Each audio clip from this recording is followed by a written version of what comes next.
জন্য আলু দিয়ে খাই না। প্রথম আমি মার্চে এই প্রথম আমি ভেলোর এসেছি, যথেষ্ট গরম। মন্দিরটা কেমন লেগেছে মা? ভালো লেগেছে মন্দির? ভয়তে কাজ করিস না। আহারে, খুব চাপে আছিস তুই, বুঝতে পারছি। কি হলো, ফুচকা খাওয়া হয়েছে?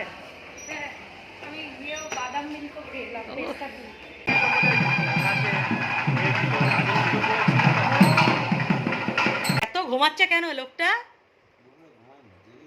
তুমি জেগে থাকো, চোখ ফুলে যাচ্ছে কেন? নমস্কার বন্ধুরা, আমি সুপর্ণা। তোমরা সবাই কেমন আছো? আশা করি খুব খুব ভালো আছো। আমার চ্যানেলে আর নতুন একটা ব্লগে অনেক অনেক ওয়েলকাম।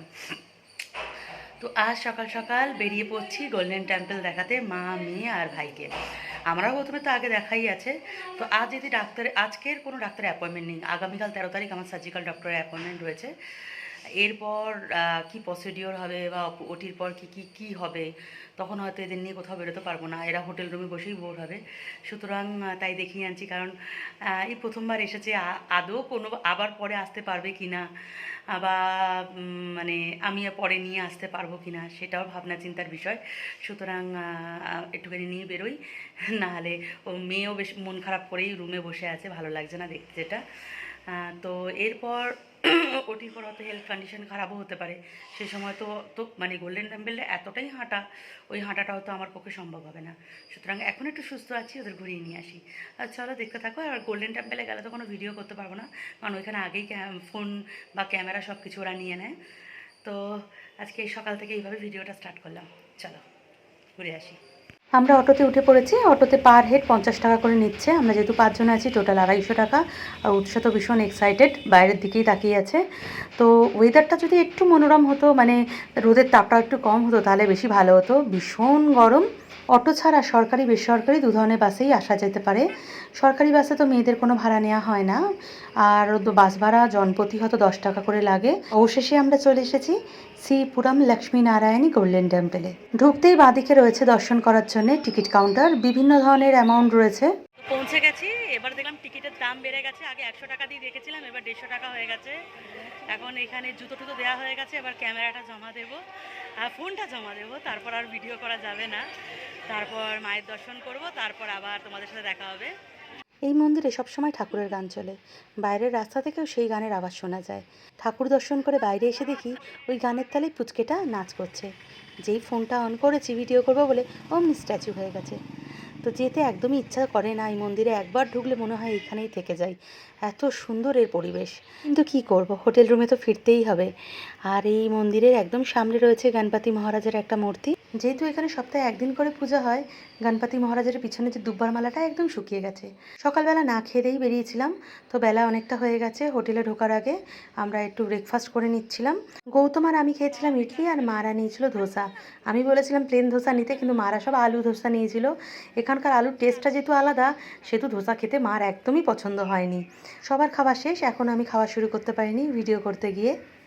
হোটেল রুমে ফিরে এসেছি। বাইরে বিশাল গরম। অন্য সময় গোল্ডেন টেম্পলে যাই, ওয়েদারটা একটু ঠান্ডা থাকে। নভেম্বরের দিকে যেহেতু আমি আসি যাই, বা জুলাই বৃষ্টির সময়, তো সেই ক্ষেত্রে বুঝতে পারি না। কিন্তু এবার প্রথম আমি মার্চে এই প্রথম আমি ভেলোর এসেছি, যথেষ্ট গরম। মানে এখন মানে মন্দির থেকে বেরোবার পর অবস্থা খারাপ সবার।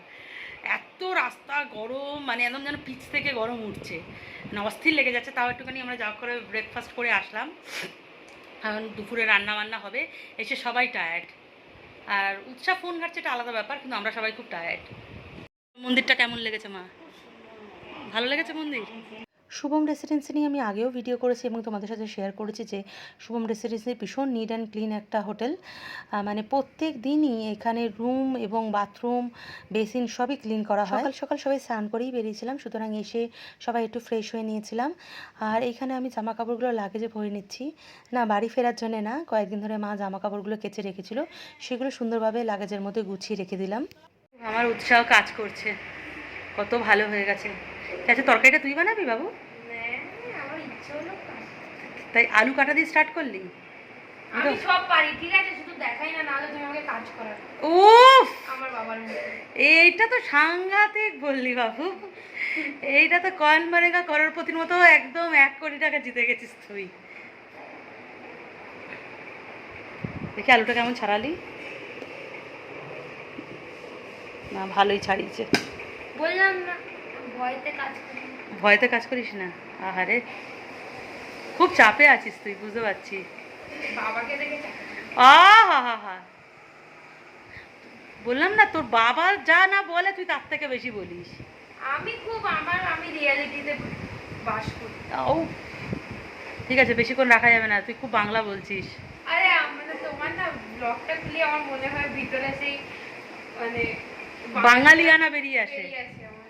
আচ্ছা আচ্ছা আচ্ছা। হোটেল রুমে বাজনার আওয়াজ কানে আসতে বুঝতেই পেরেছিলাম কার্তিক ঠাকুর পরিক্রমায় বেরিয়েছেন। তো সুতরাং দৌড়ে বাইরে চলে আসলাম হোটেলের গেটের সামনে। আগামীকাল আমার সার্জিক্যাল ডক্টর দেখবে, জানি না কী বলবে, মনের ভিতরে একটা টেনশন চলছে। তো কার্তিক ঠাকুরের কাছে প্রার্থনা করে নিলাম যেন সবটাই ভালো হয়, জানি না কপালে কী আছে।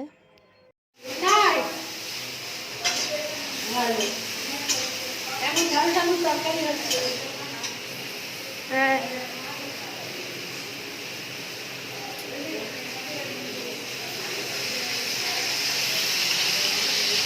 ভিডিও করার কথা বেমালুম ভুলে গেছিলাম, খেতে বসে মনে পড়েছে। লাঞ্চে ছিল ভাত, ঢেঁড়স আলুর তরকারি, উচ্ছে আলু উচ্ছে মাখা আর হাঁসের ডিমের তরকারি। আর বিকালের জন্য হাঁসের ডিমের তরকারি তুলে রেখেছে মা। খেতে তো ঘুমিয়ে পড়েছিলাম, একেবারে সন্ধ্যাবেলায় চলে এসেছি। তো শুভ সন্ধ্যা।